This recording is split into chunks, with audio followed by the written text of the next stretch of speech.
চলুন আজকে তৈরি করে ফেলি একটি রিচার্জেবল মিনি ডিসি ফ্যান। সংগ্রহ করেছি পেন্সিল ব্যাটারি দ্বারা চালিত একটি ডিসি ফ্যান। পেন্সিল ব্যাটারি কেনার দিন শেষ। চলুন রিচার্জেবল হিসেবে তৈরি করি একটি সুন্দর ফ্যান। প্রথমে এটি পরিষ্কার করে নিয়েছি। তারপর নিয়েছি ব্যাটারি, 5 ভোল্টের একটি চার্জিং মডিউল, কিছু কেবল এবং সাথে রয়েছে দুটি চার্জারের কন্ট্রোলিং সার্কিট, যেগুলো থেকে আমি কিছু পার্টস নিব। বলে রাখা ভালো, সমস্ত কাজগুলো অনেক সাবধানতার সহিত করাটাই উত্তম। শুরুতেই আমরা ব্যাটারিটি চেক করে নিব। ব্যাটারি পরীক্ষার জন্য মাল্টিমিটার ব্যবহার করব। দেখে নিব ব্যাটারিটি সঠিক চার্জ দিতে পারবে কি না।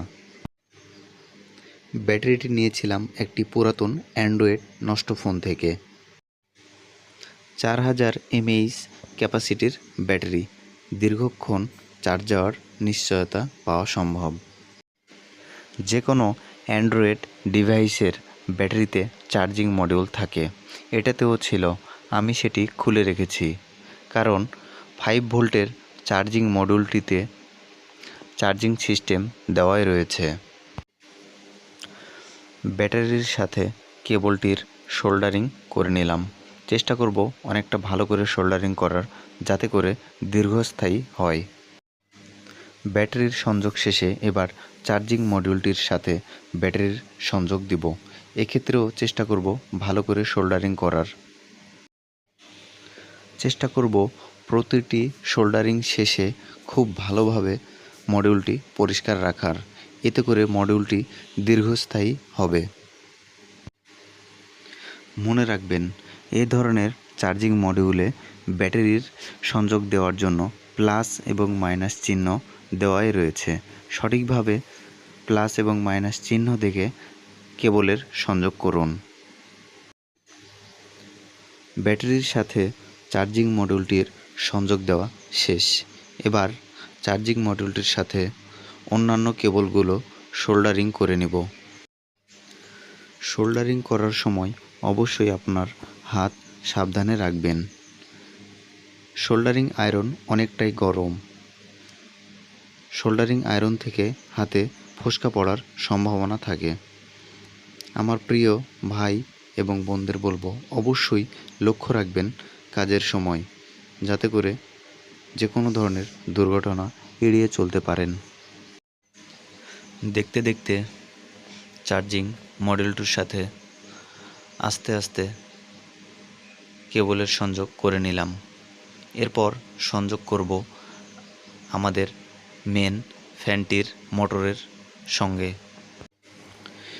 এই সকল ডিসি ফ্যানগুলো নষ্ট হলে পুনরায় চালু করা সম্ভব।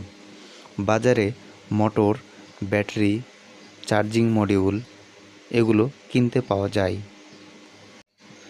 বিভিন্ন ইলেকট্রনিক্স ডিভাইসের দোকানে এগুলো পাবেন। মোটরের সাথে কানেকশন শেষে এবার সুইচের দিকে মনোযোগ দিব। চেক করে নিব চলছে কি না। খুব সুন্দর ঘুরছে, আপনারা ভিডিওতে দেখতেই পাচ্ছেন। আগে থেকেই আমি একটি নতুন সুইচ লাগিয়ে রেখেছি। সুইচটির মাধ্যমে হাই লো তৈরি করব। আপনাদের অবশ্যই মনে আছে যে পুরাতন দুইটি সার্কিট নিয়েছিলাম। এই সার্কিট থেকে দুইটি রেজিস্ট্যান্স নেব, যাতে করে একটির হাই এবং একটি লো ভোল্ট প্রদান করে। সুইচের মোট 3টি কানেকশন দেওয়ার জায়গা রয়েছে। মিডিল পাশে আমি ফাঁকা রেখে দুই পাশে দুইটি রেজিস্ট্যান্স বসিয়ে দেব, যাতে করে সুইচটি ডানে বামে করলে হাই এবং লো ভোল্ট সংযোগ যেতে পারে। দুইটির বদলে আমি মোট 3টি রেজিস্ট্যান্স ব্যবহার করেছি, কারণ যখন আমি এগুলো পরীক্ষা করছিলাম অনেকটা হিট হচ্ছিল, তাই মোট 3টি ব্যবহার করছি। এতে করে অনেক দীর্ঘস্থায়ী হবে রেজিস্ট্যান্সগুলো। আয়রনের মাধ্যমে খুব ভালোভাবে সোল্ডারিং করে নিলাম, এতে করে অনেকটাই মজবুতভাবে রেজিস্ট্যান্সগুলো পজিশানে থাকবে। সোল্ডারিংয়ের ফলে সুইচগুলো নষ্ট হলো কিনা অন অফ করে সেগুলো চেক করে নিলাম। দেখে নিয়েছি সুইচটি অনেকটাই ভালোভাবে রয়েছে। অনেক সময় দেখা যায় আয়রনের অত্যাধিক তাপের ফলে সুইচ ভেতর থেকে প্লাস্টিক গলে নষ্ট হয়ে যায়। রেডি করার পরে সুইচ কাজ করে না, তাই চেষ্টা করবেন সাবধানতার সহিত সোল্ডারিং করার। তারগুলোর প্রান্ত খুব ভালোভাবে দেখে নিয়ে সোল্ডারিং করে নিয়েছি। বলে রাখি, হাই লো ভোল্টেজের পাশাপাশি একটি অন এবং অফ সুইচ বসিয়েছি। হাই লো থেকে অফ সুইচে কানেকশান দেব।